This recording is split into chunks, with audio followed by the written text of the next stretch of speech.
Good morning. In the last 2 weeks, 62 people have died in a coordinated wave of violence across Mexico. Right. And an unprecedented 17-nation military coalition was just formed in Miami. Yes, it was. Plus, the president of Venezuela was captured in his own capital. It's a lot to process. It really is. The map of the Americas is being violently redrawn, and today we are going to look at exactly how and why this is happening. Exactly. Today is Tuesday, March 17th, 2026. And you are tuning in for a factual, impartial briefing on the current events shaping South and Central America. We aim to present you with a clear, balanced assessment of a rapidly developing security crisis. Right, and we're doing this without the noise and, without the fear-mongering. Absolutely. We are analyzing the raw data, the regional responses, and the shifting geopolitical realities on the ground.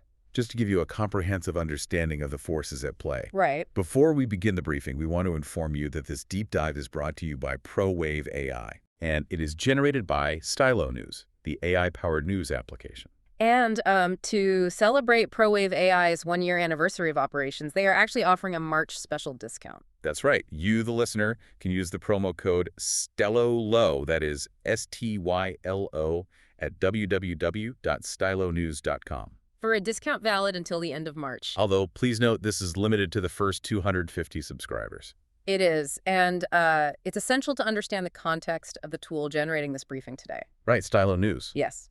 Stylo News is the consumer version of Stylo Intel Ops. Which is a heavy-duty platform. It is, yeah. That is a software architecture designed specifically for enterprise, military, and government operations. So by listening today, you are getting unique access to a tool designed to support global decision-makers in navigating these complex international crises. Exactly right. Our mission today is straightforward. The topic is cartel wars and U.S. pressure, the new security crisis in the Americas. It's a heavy topic.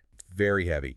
Over the next several minutes, we will be analyzing intelligence estimates, global media reports, and social media sentiment from the past 2 weeks. All impartially, of course. Always. Okay, let's unpack this. Well, to grasp the scale of the current regional crisis, we really must examine the tactical event that triggered a massive hemisphere-wide ripple effect just weeks ago. You're talking about the operation in Mexico. I am, yes. On February 22, Mexican special forces, utilizing critical intelligence supplied by the United States, executed a highly targeted military operation. This was in Tapalpa, Jalisco. Right, and the target was Nemesio Asegura Cervantes, who is universally known as El Mencho. The leader of the Jalisco New Generation Cartel, or CJNG. Exactly. Now, the operation was lethal and El Mencho was killed. Right. But this was far from a clean, isolated tactical victory. No, not at all. The immediate blowback essentially paralyzed a significant portion of the country. It really did. The fallout was an immediate, highly coordinated, violent backlash across 20 different Mexican states. It was staggering to watch unfold.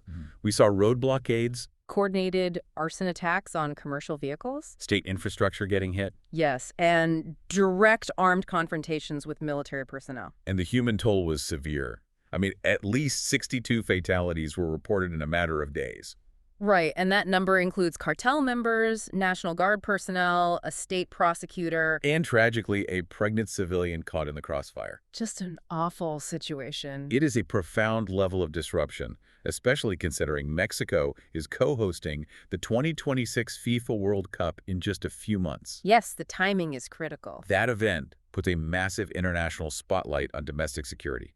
The host nation really cannot afford the optics of burning highways. Absolutely not. And because of that, we are seeing two very distinct narratives emerging from this single operation. Okay, break those down for us. Well, on one side, you have Mexican President Claudia Sheinbaum. She has publicly assured FIFA and the international community that the World Cup will be safe. Right, trying to project stability. Yes.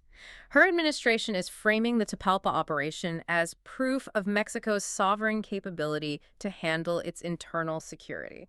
So she's actively rejecting the need for direct U.S. military intervention on Mexican soil? Exactly. She's taking credit for the strike while, acknowledging the U.S. intelligence support. But then we look at the perspective originating from Washington. Right, a completely different angle. Former U.S. President Donald Trump, who has consistently exerted significant diplomatic and economic pressure on Mexico regarding narcotics, framed the operation's outcome differently. He pointed to the strike as a direct success of his administration's hardline pressure campaigns and intelligence sharing apparatus. So it is a shared intelligence victory, but politically, It is being utilized to validate two entirely different security doctrines. Yes. One emphasizing national sovereignty, the other emphasizing external pressure. And we aren't taking a side here, just reporting how the leaders are positioning it. Of course, but let's look at the actual mechanism of what happens next on the ground. It's rarely simple. Right. Because decapitating a cartel isn't like cutting the head off a snake. It's like bankrupting a massive corporate franchise. That's a great way to put it. The regional branch managers don't just close up shop. They immediately start a bloody, hostile takeover for the supply chains. They absolutely do. If history is our guide, how are decision makers preparing for the power vacuum and factionalism this inevitably creates? Well, intelligence estimates indicate the CJNG will fracture violently. That's expected. Right. When a central command structure collapses, regional commanders fight for control of the incredibly lucrative synthetic drug routes. Specifically fentanyl. Yes, fentanyl. And fentanyl fundamentally changes the cartel business model. How so? Well, it isn't tied to agricultural seasons or weather patterns or massive land holdings like cocaine or heroin. Right, you don't need fields of crops. Exactly. It is pure chemistry and logistics. It has massive profit margins and requires highly localized laboratory control. So the violence we saw across those 20 states. Is likely just the preamble to a much larger internal succession war over these specific localized supply chains. Wow. And because franchise fragmentation, like the one we are anticipating in Mexico, historically leads to decentralized, unpredictable violence. The United States is pushing for a much broader, militarized regional approach to contain the fallout. Which brings us to the March 7 summit in Miami. Yes, a very significant event. The United States formally announced the Shield of the Americas, or Escudo de las Americas. Right. This is a 17-nation military coalition with a stated objective to eradicate drug cartels using hard power. And when the briefing materials say hard power, they explicitly mention the potential for kinetic military action. Yes, including missile strikes against narcotics trafficking targets. What's fascinating here is this shift from law enforcement to literal military strike. It is a total paradigm change. Alongside this coalition announcement, the U.S. State Department designated 14 Latin American criminal groups as foreign terrorist organizations. And crucially, this designation includes Brazil's largest and most heavily armed criminal networks. The PCC, or Primeiro Comando de Capital. Right, which is a massive prison-born syndicate. And the CV, the Comando Vermelho. Okay, I have to play devil's advocate here. Go ahead. You call it a Shield of the Americas, but if we look at the attendance sheet for that Miami summit, It's missing a few names. the major cocaine-producing and transit nations, Brazil, Mexico, and Colombia, were either excluded or declined to participate. That's correct. So what does this all mean for regional diplomacy? We are drawing a new security map of the Americas, but excluding the biggest players. It's a major issue. How does a coalition function effectively without Brazil and Colombia? Isn't this just the U.S. unilaterally policing the hemisphere and dressing it up as a multilateral coalition? Well, that is the exact friction point causing diplomatic ruptures right now. Let's hear the regional reactions. Brazilian President Luiz Inácio Lula da Silva actually delayed a scheduled visit to the U.S. over these specific terrorist designations. Oh, wow. Why specifically? From Brazil's perspective, labeling domestic criminal groups like the PCC as international terrorists legally opens the door to unilateral U.S. military action within Brazilian borders. Potentially without their consent. Exactly. Meanwhile, Colombia's president, Gustavo Petro, heavily criticized the U.S. strategy. What was his argument? He argued that excluding the nations that actually possess decades of tactical experience in fighting cocaine production renders the coalition structurally hollow. It sounds like a deep division between sovereign governments. Yeah. But how is the public reacting to this militarized approach? It's mixed. You've analyzed the social media data and sentiment over the past 2 weeks. I have.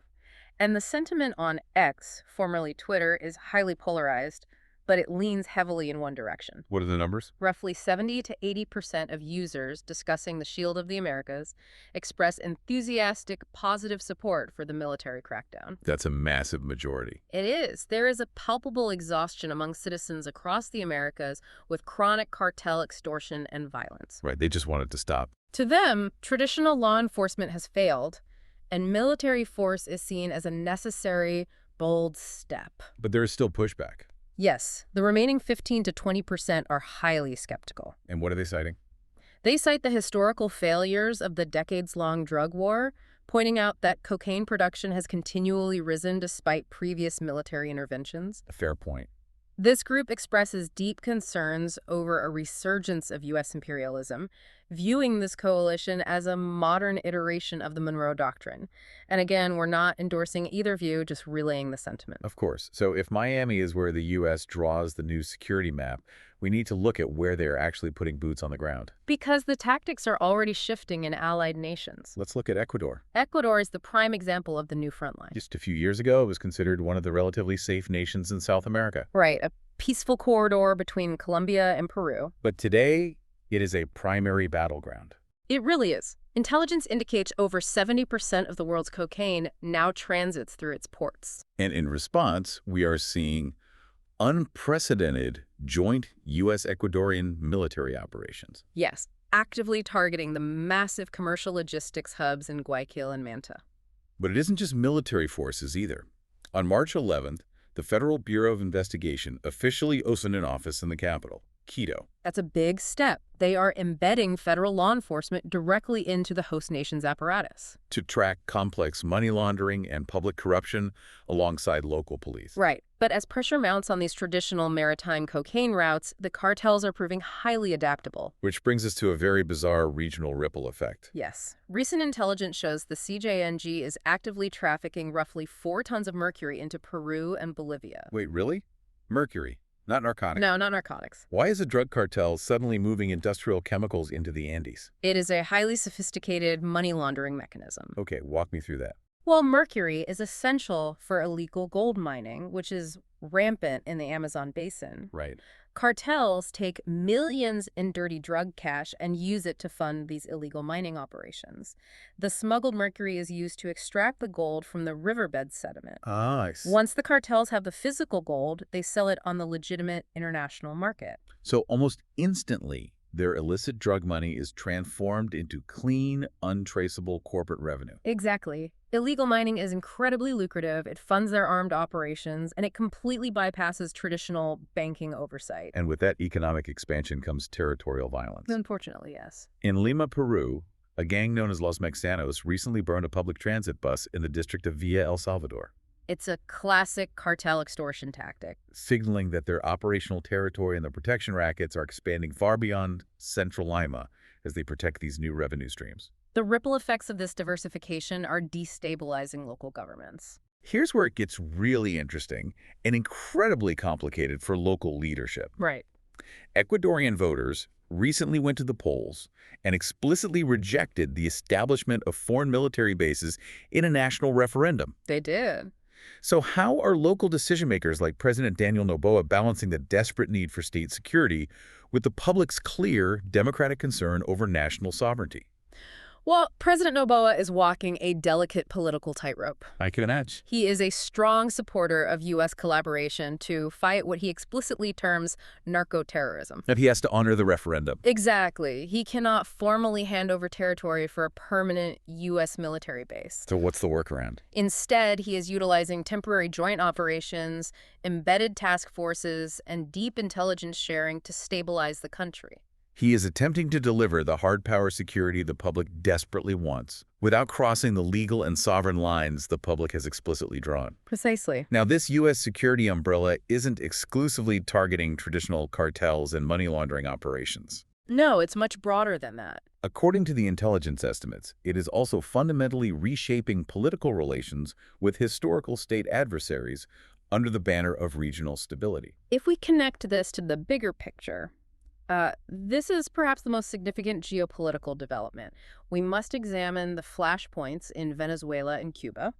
Right. Earlier this year, the U.S. conducted an unprecedented tactical operation, resulting in the capture of Venezuelan President Nicolás Maduro directly in Caracas. A huge move. And following that extraction, the U.S. formally recognized the new government led by Delcy Rodriguez. And Washington is now actively collaborating with her administration on the extraction of oil and mineral resources. Yes, but the tensions extend heavily into the Caribbean as well. The intelligence reports detail a deadly maritime incident near Cuba's Cayo Falcones. Right. An armed confrontation resulted in 4 deaths aboard a U.S. vessel after an encounter with Cuban border troops. We're seeing major kinetic actions against sovereign states. We really are. These actions bypass traditional diplomatic norms entirely. Based on the intelligence, what are the potential courses of action for regional organizations trying to mediate this? Are we seeing a fracturing of the liberal international order? Well, we are witnessing the emergence of what analysts call post-multilateral security. Meaning superpowers are no longer waiting for consensus from international bodies to utilize hard power. And the international reaction? Deeply fractured. Organizations like the United Nations and the Organization of American States, the OAS, have issued widespread condemnation for the capture of Maduro, Citing severe violations of Venezuelan sovereignty and established international law. Yes. But the U.S. perspective dismisses that traditional framework entirely. They do. Washington justifies these actions as absolute necessities for national security, Arguing that the Venezuelan state apparatus had become so deeply intertwined with transnational narcotics networks that traditional diplomacy was obsolete. And again, just objectively reporting these two very conflicting stances. But regional bodies like the OAS are struggling to find a mechanism for mediation precisely because of this. Because when a major power captures a sitting head of state using military assets, it sets a precedent that paralyzes traditional diplomatic channels. Exactly. Countries across the hemisphere are being forced to choose Between aligning with the U.S. security and economic umbrella, or standing strictly on the principles of non-intervention. which leaves organizations like the UN with virtually zero leverage to de-escalate the situation. Right. Okay, taking all of these local, national, and international threads, what should you, the listener, be watching for in the immediate future? Right. Looking ahead. What are the events that will shape the next few weeks? Well, based on the synthesis of these intelligence estimates, there are 4 key developments to monitor closely. All right, what's first? First, expect the launch of a very strong offensive by joint U.S. and Ecuadorian forces in northern Ecuador starting in mid-March. This operation will be the first major, visible test of the Shield of the Americas coalition tactics. And the second? Second, watch for the violent internal power struggles within the CJNG in Mexico. As the factions vie for the vacuum left by El Mencher. Exactly. We expect to see spikes in localized violence along crucial synthetic drug corridors. And what about risks outside of the direct kinetic conflict zones? The diplomatic fallout has to manifest somewhere. Yes. The third thing is the threat to U.S. personnel and embassies. It is currently assessed as indirect, but steadily rising. As anti-U.S. narratives grow. Right. Specifically, groups framing these operations as neo-imperialism. Intelligence suggests an increase in organized protests, cyber harassment campaigns, and civil unrest near diplomatic facilities. In places like Panama, Chile, and Brazil. Yes. And finally, the fourth point. The flow of information itself is under threat. It is. A recent report by the SSIP, the Sociedad Interamericana de Prensa, or Inter-American Press Association, highlighted a severe deterioration in press freedom across the Americas. That's very concerning. As these conflicts militarize and cartels adopt insurgent tactics, accurate, on-the-ground reporting is becoming exceptionally dangerous. And when the press is silenced, the fog of war deepens. Making it incredibly difficult for the public to verify the claims of either the cartels or the state militaries. Okay, well, that concludes the formal intelligence briefing for today. It does. And we're going to step out of the 1960s anchor chair now. I really want to thank you for spending your time with us, diving into what is undeniably a very heavy, very complex geopolitical situation. Yeah, it is an immense amount of information to process. It really is. But understanding the mechanisms behind these headlines, how gold mining connects to fentanyl, or how diplomatic summits impact local violence, is exactly why we do these deep dives. Absolutely. And if you found this level of objective, factual analysis helpful, I want to remind you about the tool that made it possible. Right, Stylo News. Stylo News is available as a mobile and computer app. You can download it and entirely customize it to generate your own personal intelligence-style briefs. It impartially curates data from hundreds of traditional news sources, as well as real-time sentiment from platforms like X. It essentially does what we just did today, cutting through the bias to deliver facts, but tailored to whatever global topics you care about most. It is a really powerful way to cut through the noise and understand the fundamental realities of an issue rather than just the talking points. You can subscribe and get your own AI-powered news on demand by visiting www.stylonews.com. Yes, highly recommend checking it out. We genuinely appreciate you listening today. Please reach out and request topics for future deep dives. Yeah, We love seeing what you want to learn about next. we really do. And be sure to follow Stylo News on your favorite social media platforms to stay updated on the latest global developments. And, before we sign off, I want to leave you with one final thought to mull over as you go about your day. Go for it. We are watching a profound shift in how power operates in the Western Hemisphere. As state military forces, intelligence agencies, and transnational cartels continually adopt each other's tactics, what happens to everyday governance when the lines between traditional warfare, local law enforcement, and geopolitical rivalry completely vanish in our own hemisphere? Wow, that is quite the question. It is. And it's a question we are all going to have to find the answer to, and probably sooner rather than later. Thanks for listening, and we'll see you on the next deep dive.